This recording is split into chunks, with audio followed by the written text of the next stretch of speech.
Fala pessoal, tudo bem? Olha só, não programei nenhum vídeo pra hoje. Meu dia tá um pouquinho corrido aqui, não tô conseguindo gravar pra vocês. Mas eu tô com bastante assunto em pauta pra gente poder voltar a falar em breve do tema principal, que é estruturar a carteira aí pros meus filhos. De que forma que a gente vai fazer isso, de que forma que a gente vai ensinar educação financeira para as nossas crianças, né? Mas é que aconteceu uma coisa agora um pouco desagradável, mas que me fez refletir sobre algumas coisas que é extremamente importante e que também faz parte da nossa contribuição com as crianças na parte de educação. Não tem a ver diretamente com educação financeira, mas tem um gancho bom para a gente falar. Antes de mais nada, só para lembrar que ainda não se inscreveu no canal, por favor se inscreva. Curte, tem o sininho aí do lado que avisa dos horários que eu estou colocando vídeo. Como vocês sabem, os horários são os mais variados possíveis. E quem gostou, por favor, curte, que ajuda pra caramba o canal. E não esqueçam de compartilhar também, para que outras pessoas consigam ter acesso aí a um conteúdo que de repente para elas pode fazer sentido também. Vamos lá, eu tava subindo agora, eu fui buscar uma coisa lá no carro que eu deixei na garagem. Eu moro em prédio. E aí eu entrei no elevador, um baita de um cheiro agradável. E tinha um rapaz aqui no meu condomínio, são 5 torres, 23 andares, então tem bastante apartamento. E o pessoal da limpeza que costuma fazer esses trabalhos durante a noite, até porque tem menos movimento nos elevadores e é mais fácil para eles poderem trabalhar em paz. Então acaba sendo mais produtivo para eles também. E aí eu fui surpreendido quando eu entrei no elevador lá na garagem, um baita de um cheiro agradável. Até comentei com ele que produto que ele estava usando, porque cheiro muito gostoso mesmo. E aí de repente eu vi que ele estava limpando, o líquido todo escorrendo na parede do elevador e ele não estava fazendo mais nada, ele tinha parado. E eu percebi que ele estava incomodado, né, de não poder fazer nada porque eu estava no elevador. E aí eu falei super, de forma sincera, eu falei, pode continuar trabalhando, fica tranquilo que eu que não quero te atrapalhar aqui. E aí ele me deu uma resposta que eu fiquei muito chateado, não com ele, com a resposta. Porque foi uma norma do condomínio de que se alguém entra no elevador ele não pode continuar a limpeza, porque já houve reclamações de moradores disso.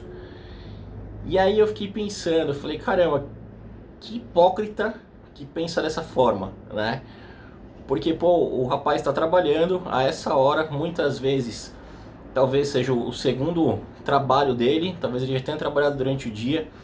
Para quem não sabe, eu estou gravando esse vídeo agora, são 11h30 da noite. A pessoa está trabalhando, muitas vezes no segundo trabalho, e ela está limpando aquilo que o próprio morador vai usufruir, né? É para ele mesmo.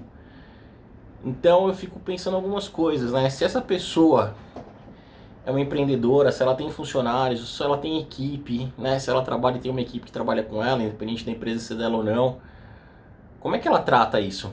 Né? Assim, eu acho que tá tão, eu não sei, inaceitável mais esse tipo de coisa, né? De distinção de classe social, de não querer se misturar, é uma coisa tão sem sentido mais hoje em dia. Eu não sei por que as pessoas continuam agindo dessa forma, né? Então me causou um sentimento ruim de saber que ainda tem pessoas que não querem se misturar e se sentem incomodadas enquanto outras pessoas estão fazendo um trabalho para elas mesmas, né? Quem vai usufruir do elevador cheiroso, o elevador limpinho, é o próprio morador. Só que ele não quer que a pessoa limpe enquanto ele está lá. Chato pra caramba, né? Bom, agradeci ele pela limpeza, agradeci ele por todo o trabalho que ele faz aqui pelo condomínio. De certa forma, eu acabo contribuindo também para isso, porque o valor do condomínio que eu pago é exatamente para isso. De qualquer forma, ficou uma lição estranha. E aí, me fez lembrar, falando um pouquinho do assunto do canal, de um livro que eu li uma vez muito legal, que é um livro que fala sobre um tema da forma qual os verdadeiros milionários americanos vivem. Então, se eu não me engano, o nome do livro é O Milionário Mora ao Lado, alguma coisa assim. Eu vou até tentar achar o livro, e aí depois eu, num próximo vídeo, eu até coloco pra vocês aqui, porque nem tive tempo de ir atrás, porque eu fiquei tão indignado com isso, que eu falei, meu, eu preciso gravar um vídeo sobre isso. Mas eu acho que é O Milionário Mora ao Lado, alguma coisa assim, que ele retrata exatamente isso, né, de uma classe média americana. E a gente vê muito isso aqui no Brasil também, como deve ter em outros países também, talvez não da mesma forma, mas de uma necessidade de ter e não ser, né? Então as pessoas querem ter cada vez mais, querem aparentar cada vez mais uma situação que muitas vezes é acima do que elas realmente são, do que elas realmente têm. Então esse livro é bem bacana por causa disso. Ele mostra que a verdade por trás dos verdadeiros milionários, financeiramente falando, eles normalmente você não diz que eles são milionários.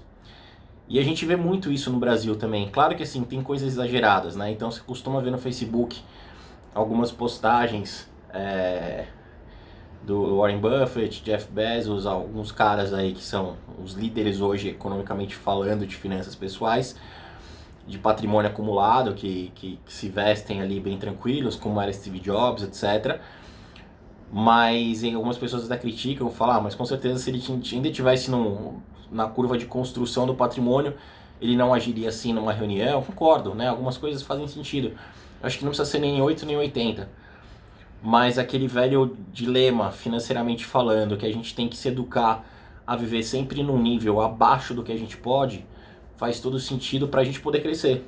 Para amanhã a gente poder estar no próximo nível. Se a gente viver exatamente no nosso limite, da nossa capacidade financeira, a gente nunca vai evoluir.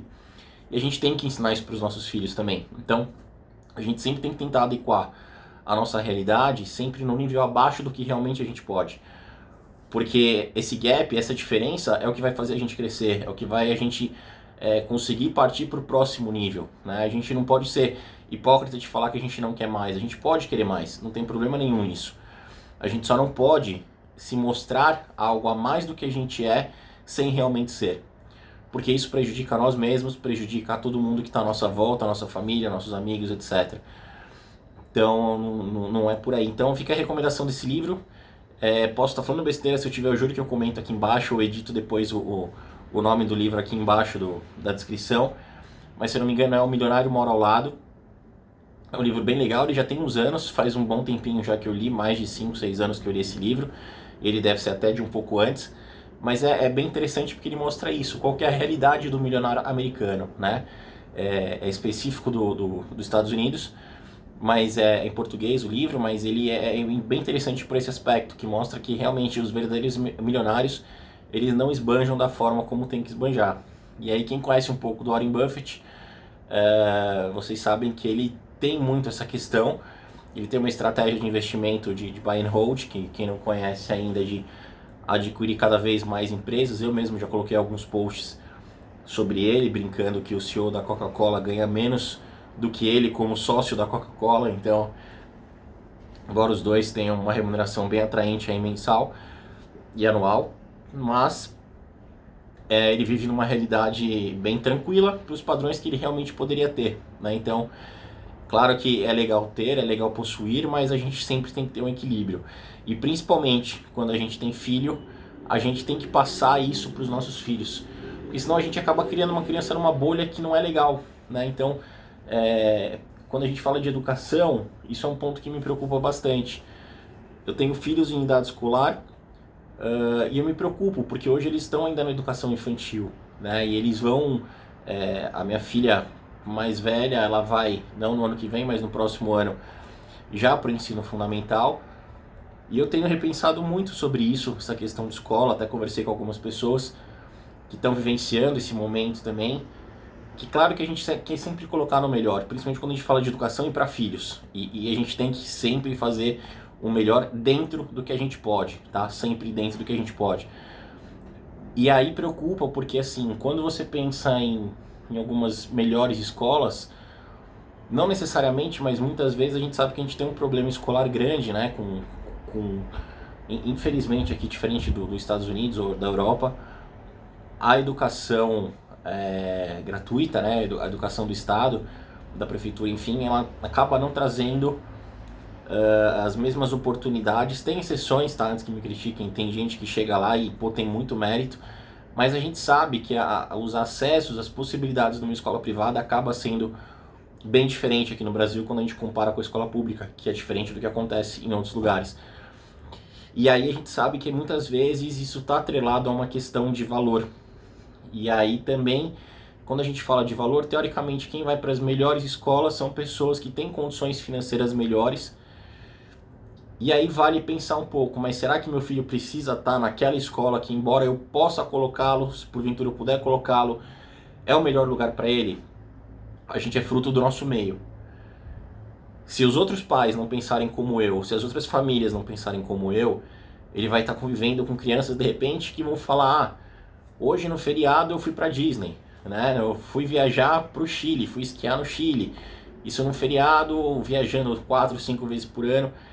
E eu não quero criar meu filho numa realidade como essa. Embora eu quisesse que ele vivesse na Disney, que ela vivesse na Disney, como ela fala toda vez que chega sexta-feira, na sexta-feira ela fala sábado, vamos pra Disney hoje, papai? Como se fosse aqui do lado. E não é, né? Então, a gente quer dar o melhor pelos nossos filhos, mas a gente tem que trazer um pouquinho a noção que as coisas custam. Porque a realidade chega, né? A gente não precisa penalizar ninguém, mas a realidade chega.